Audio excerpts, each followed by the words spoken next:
is Farhana. Welcome to my kitchen. আজকে আমি আপনাদেরকে বিয়েবাড়ির চাটনি তৈরি করে দেখাবো। বিয়েবাড়ির চাটনি আমরা কম বেশি অনেকেই পছন্দ করে থাকি। সো আজকে আমি সেই রেসিপিটা আপনাদের সাথে শেয়ার করছি। করার জন্য আমি এখানে 1 কাপ আলু বোখারা আমি ধুয়ে বিচি ফেলে দিয়ে রেখেছি। এবার আমি 1.5 কাপ পানি আমি এখানে বয়েল করতে রেখেছি। আমি এখন আলু বোখারাগুলো এর মধ্যে দিয়ে দেব, জাস্ট একটু বয়েল করার জন্য। আমি 5 মিনিট এটাকে বয়েল করব যাতে এটা ফুলে ডাবল হয়ে যায়।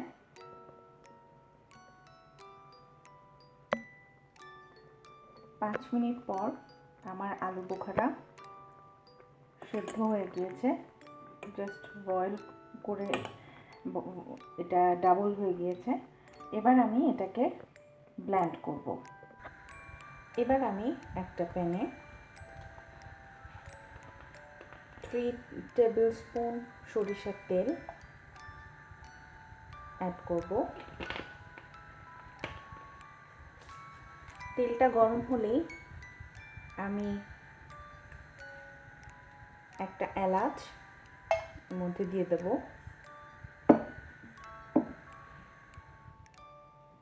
এরপর আমি 3 আঙ্গুলের 1 চিমটি কালো জিরা,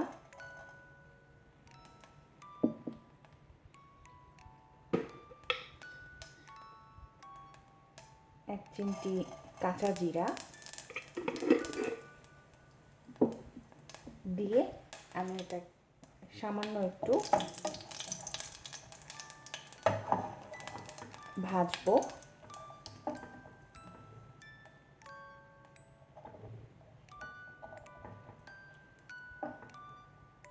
এরপর আমি 2 শুকনো মরিচ দিয়ে দিলাম।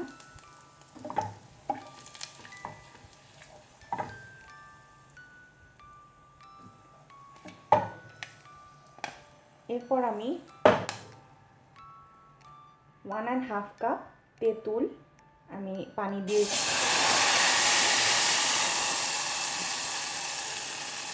ভিজিয়ে এটাকে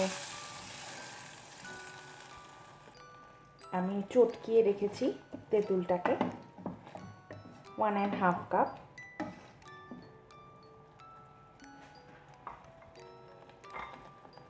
এরপর আমি 2 কাপ আলু বোখারা সেদ্ধ করে ব্লেন্ড করে রেখেছি, এটা দিয়ে দেব।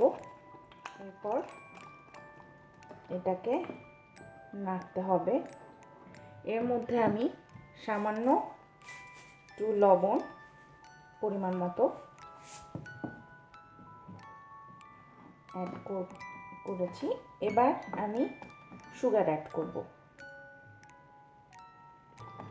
সুগারটা আপনাদের টেস্ট অনুযায়ী অ্যাড করবেন, কতটুকু মিষ্টি খেতে পছন্দ করেন, কারণ অনেকে বেশি মিষ্টি খান, আবার অনেকে একটু টক টক পছন্দ করে।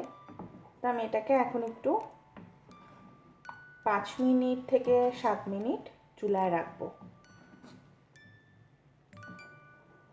নাড়তেই হবে, এটা নাড়তে থাকতে হবে, তা না হলে নিচে ধরে যাবে।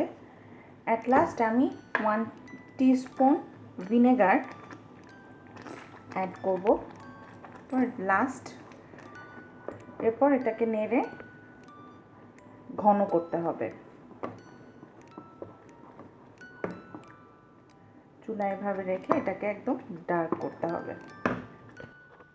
সো গাইস, তৈরি হয়ে গেল আমার বিয়েবাড়ির আলু বোখারার চাটনি। আপনারা বাসায় অবশ্যই ট্রাই করবেন, কেমন হলো জানাবেন। অ্যান্ড নেক্সট রেসিপি দেখার জন্য please viewer subscribe my channel. Thank you.